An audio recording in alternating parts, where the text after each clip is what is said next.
Maandag laat in de middag is er brand uitgebroken bij een woonzorgcomplex in Ruiver. In een appartement van het gebouw Forum van zorgcentrum Busdaal was brand uitgebroken. Met behulp van politie en brandweer werden de bewoners geëvacueerd. Iedereen moest het gebouw uit, terwijl de brandweer op zoek ging naar de oorzaak van de rookontwikkeling.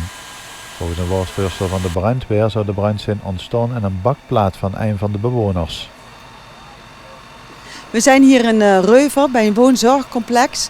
Daar is vanmiddag een brandje ontstaan wat voor enorme rookontwikkeling gezorgd heeft. Het vond hier plaats in een woonzorgcomplex. Een gebouw waar veel mensen wonen met zorg. BHV heeft heel snel geschakeld en is meteen begonnen, nadat de melding ging, om de mensen naar buiten te evacueren en is daarbij ook ondersteund geworden door de politie.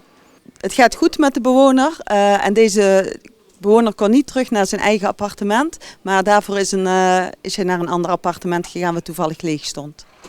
Bij de brand is nemens gewond geraakt. Voordat de bewoners weer terug naar haar kamer mochten, werden deze eerst geïnspecteerd door de brandweer. Ook is het gebouw geventileerd.